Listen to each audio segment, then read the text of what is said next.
ఇవాళ పార్లమెంటు లోక్సభలో చారిత్రాత్మక ఓటింగ్ జరగనుంది. సాయంత్రం 4 గంటలకు డిలిమిటేషన్ బిల్లు, నారీ శక్తి వందన బిల్లు, 131వ రాజ్యాంగ సవరణ బిల్లుపై ఓటింగ్ జరుగుతుంది. లోక్సభలో బిల్లు ఆమోదం పొందితే రాజ్యసభలో ప్రవేశపెట్టి ఓటింగ్ జరుపుతారు. రాజ్యాంగ సవరణ ఉండడంతో సభలో 3/2 మంది ఎంపీలు మద్దతు ఇస్తేనే బిల్లు ఆమోదం పొందుతుంది. రాజ్యాంగ సవరణకు 2/3 మెజార్టీ అవసరం. ప్రస్తుతం లోక్సభలో 540 మంది ఎంపీలున్నారు. ఇవాళ ఎంపీలందరూ సభకు హాజరైతే బిల్లు ఆమోదానికి 360 మంది సభ్యుల మద్దతు అవసరం. ఎన్డీఏకు 293 మంది ఎంపీలున్నారు. ప్రతిపక్ష కూటమికి 233 మంది ఎంపీలున్నారు. అలాగే 7 స్వతంత్ర ఎంపీలు, ఎన్డీఏ, ఇండియా కూటములకు చెందిన వైసీపీ, ఎంఐఎం, శిరోమణి వంటి పార్టీలకు 7 సభ్యులు బలం ఉంది. సభ్యులంతా సభకు హాజరైన పక్షంలో 360 ఎంపీలు మద్దతిస్తే ఈ మహిళా కోటా డిలిమిటేషన్ బిల్లును పాస్ అవుతాయి. ఎన్డీఏకున్న బలం 293, అంటే మరో 67 మంది సభ్యుల మద్దతు అవసరం. అంటే ఈ బిల్లుకు ప్రతిపక్షాల మద్దతు తప్పనిసరి. విపక్షాల వ్యతిరేకత నేపథ్యంలో బిల్లులు ఆమోదం పొందుతాయా లేదా అని ఉత్కంఠ నెలకొంది.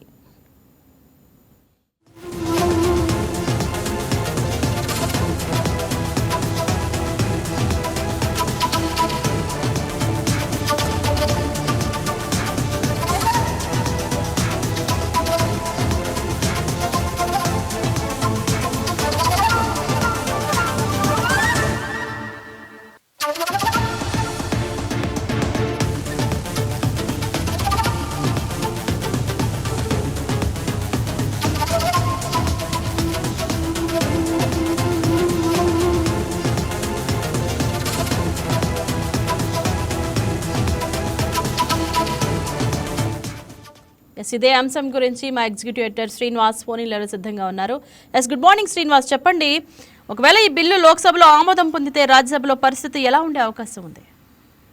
రైట్, ఏదైతే ఈరోజు పార్లమెంటు ఒక కీలక తనకు వేదిక కానుందని చెప్పచ్చు. ఇది ఒక చారిత్రాత్మక ఘటనగా మనం చూడాలి. ఎందుకంటే ఒకవేళ కనుక ఈరోజు 3 బిల్లులకు సంబంధించి పార్లమెంటు ఆమోదం తెలిపితే కనుక ఇది మరొక చారిత్రాత్మకమైన ఘటనగా మనం భావించాల్సి అంటే 3 బిల్లులు ఏకకాలంలో, అది కూడా చాలా కీలకమైన బిల్లులు. ఒకటి ఆర్టికల్ 131 సవరణకు సంబంధించి, అదేవిధంగా మహిళా బిల్లు, మరో డీలిమిటేషన్ బిల్లులు. ఈ 3 బిల్లుల మీద కూడా నిన్నటి నుంచి చూసాం ఏ విధంగా వాడి వేడి చర్చ జరుగుతుంది. ప్రతిపక్షాలు, అదేవిధంగా ఎన్డీఏ పక్షాల మధ్య ఏ విధంగా ఆరోపణలు, ఇలాంటి విమర్శనాస్త్రాలు కూడా కొనసాగే చూస్తున్నాం. అయితే ఈ రోజు సాయంత్రం 4 గంటలకు ఈ 3 బిల్లులకు సంబంధించి కూడా ఓటింగ్ ప్రక్రియ కొనసాగబోతుంది. ఇది ఏ విధంగా ఉండబోతుందంటే నెలకొంది. ఎందుకంటే ఈ 3 బిల్లులు పాస్ కావాలనుకుంటే కనుక ఖచ్చితంగా 2/3 మెజారిటీ ఉండాలి. ఈ 2/3 మెజారిటీకి ఎన్డీఏకి ప్రస్తుతం ఉన్న పరిస్థితుల్లో మరో 63 మంది సభ్యుల అవసరం. కాబట్టి 63 మంది సభ్యులు ఎక్కడి నుంచి వస్తారనేది ఇప్పుడు ప్రధానంగా చర్చనీయాంశంగా మారింది. ముఖ్యంగా చూసుకుంటే కనుక మహిళా బిల్లుకు సంబంధించి అయితే ప్రతిపక్షాలు కూడా ఏకగ్రీవంగా ఆమోదం తెలిపే అవకాశం. కానీ ఇక మిగతా ఏదైతే డీలిమిటేషన్ ప్రక్రియ ఉందో దీనికి సంబంధించి ఈ బిల్లు మీద అయితే ప్రతిపక్షాలు పూర్తిగా వ్యతిరేకిస్తున్నాయి. ఇది పూర్తిగా ఎన్డీఏ పక్షాలు ఏకపక్షంగా వ్యవహరిస్తున్నాయి. ఏదైతే ఎన్డీఏకి అనుకూలంగా ఈ బిల్లు ఉంది అని చెప్పేసి వాళ్ళు చెప్పడం జరుగుతుంది. ఒకటే కాదు, మనకి ఈ డీలిమిటేషన్ ప్రక్రియలో దక్షిణాది రాష్ట్రాలకు పూర్తి స్థాయిలో అన్యాయం జరుగుతుంది. ఉత్తర భారతానికి సంబంధించి వాళ్ళు పూర్తి స్థాయిలో లబ్ధి పొందుతున్నారని చెప్పేసి పదే కాంగ్రెస్ శ్రేణులంతా కూడా పార్లమెంట్ వేదికగా తమ వాదనలు వినిపించడం జరిగింది.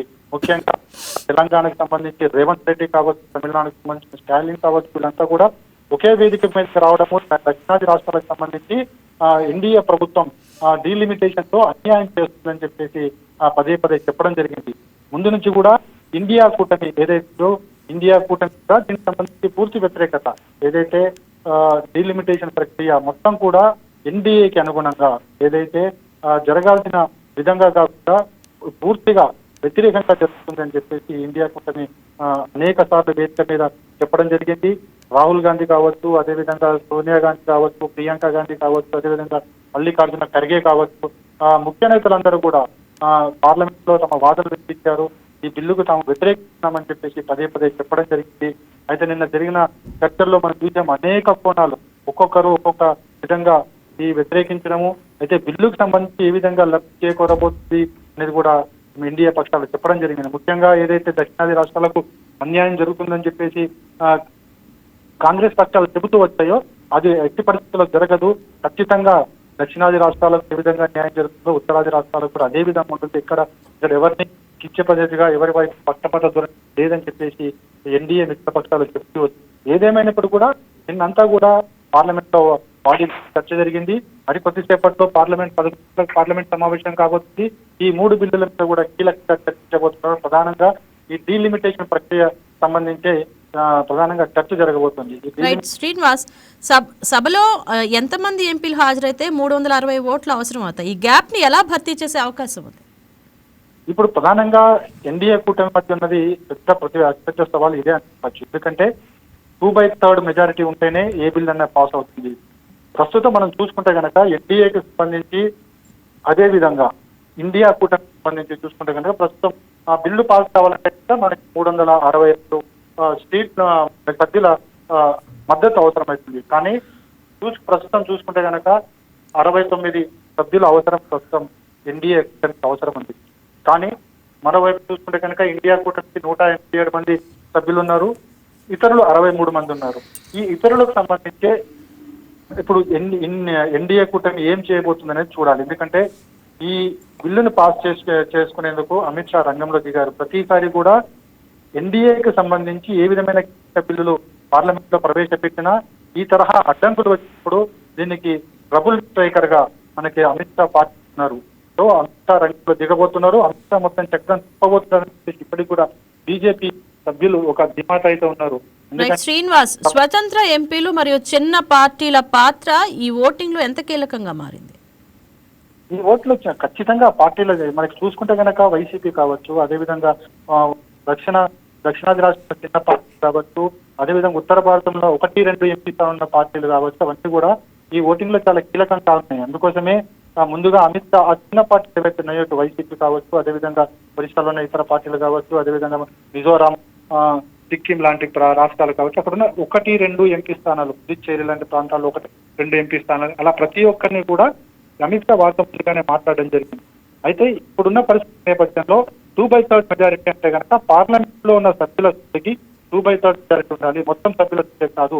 అయితే ఇప్పటికే ఎన్డీఏ కూటమి కావచ్చు, ఇండియా కూటమి కావచ్చు, వారి పార్టీలకు విప్ అయితే జారీ చేయడం జరిగింది. విప్ ప్రకారం ఖచ్చితంగా సభ్యులు వచ్చి ఆ ఏదైతే సబ్జెక్ట్ ఉందో ఆ సబ్జెక్ట్ అనుగుణంగా ఆ పార్టీల ఆదేశాలకు అనుగుణంగా ఓటింగ్ చేయాల్సి ఉంటుంది. అయితే ఇతరులు ఎవరైతే 63 మంది ఇతరులు ఉన్నారు కాబట్టి 63 మంది ఇతరులు వారికి అనుగుణంగా ఓటు వేసే అవకాశాలు ఉన్నాయి. కాబట్టి ఇక్కడ ఇండియా చక్రం తిప్పబోతుంది. ఏ విధంగా చక్రం తిప్పబోతుంది అంటే ఒకవేళ సభ్యులందరూ హాజరైతే కనుక ఎన్డీఏ కూటమికి ఓటు పడేలా, లేకపోతే సభ్యులు గైర్హాజరు పరిచేట్టుగా ఎన్డీఏ కూటమి ఒక వ్యూహం అయితే రచిస్తుంది. ఒకవేళ సభ్యులు కనుక గైర్హాజరైతే అక్కడ ఆ రోజు పార్లమెంట్ బిల్లు పాస్ చేయడానికంటే సాయంత్రం 4 గంటల తర్వాత ఎప్పుడైనా సరే 3 బిల్లులు పాస్ అయ్యే అవకాశం, బిల్లులు సభలో ప్రవేశపెట్టే అవకాశం ఉంది, ఓటింగ్ జరిపే అవకాశం. అలాంటి సమయంలో సభ్యులు కనుక గైర్హాజరైతే అప్పుడున్న పరిస్థితికి అనుగుణంగా ఎంతమంది సభ్యులు ఉన్నారు ఆ సభ్యుల్లో 2/3 మెజార్టీ మాత్రమే చూడటం జరుగుతుంది. సో ఇప్పుడు పార్లమెంట్ లో ఎన్డీఏకున్న అవకాశం ఒకటి, ఐదర్ సభ్యులను గైర్హాజరు చేయడమా, లేకపోతే ఇతరుల సభ్యులు ఎవరు వారిని తమ వైపు తిప్పుకోవడం అనేది ప్రధానంగా చూడాల్సి ఉంటుంది. కానీ ఏదైతే మనం ఏదైతే చెప్పుకున్నామో సభ్యుల గైర్హాజరు మీదనే ప్రధానంగా పార్టీ దృష్టి సారించే అవకాశాలు ఎక్కువగా కనిపిస్తున్నాయి. ఎందుకంటే గతంలో మనకి ఆర్టికల్ 377 కావచ్చు, ట్రిపుల్ తలాక్ కావచ్చు, ఇలాంటి కీలకమైన బిల్లులు పార్లమెంట్ లో వచ్చినప్పుడు ఎన్డీఏ కూటమి ఇలాంటి తరహాలో వ్యూహాన్ని రచించింది. ఇప్పుడు కూడా అదే తరహాలో ఉండబోతుంది తెలుస్తుంది. ఒకవేళ కనుక బిల్లు వీగిపోతే మళ్ళీ ఎప్పుడు వస్తుందని మనం చెప్పలేము. ఆ విధంగా మహిళా బిల్లుకు సంబంధించి కూడా, మహిళా రిజర్వేషన్ బిల్లుకి సంబంధించి కూడా మరోసారి పెండింగ్ పడే ఛాన్సెస్ కూడా లేకపోలేదు. సో ఈ బిల్లుని ఎట్టి పరిస్థితి కూడా పాస్ చేసుకోవాలని ఒక కృత నిశ్చయంతో ఎన్డీఏ కూటమి పావులు కదుపుతుంది. సాయంత్రం 4 గంటలకు ఓటింగ్ ఉండబోతుంది. ఓటింగ్ లో ఏం జరగబోతుందనే ఒక ఉత్కంఠ కూడా మొత్తం దేశవ్యాప్తంగా ఒక ఉత్కంఠ నెలకొంది. ముఖ్యంగా రాజకీయ పార్టీల్లో ఈ ఒక ఉత్కంఠ అయితే నెలకొందని చెప్పొచ్చు. Right, thank you Srinivas.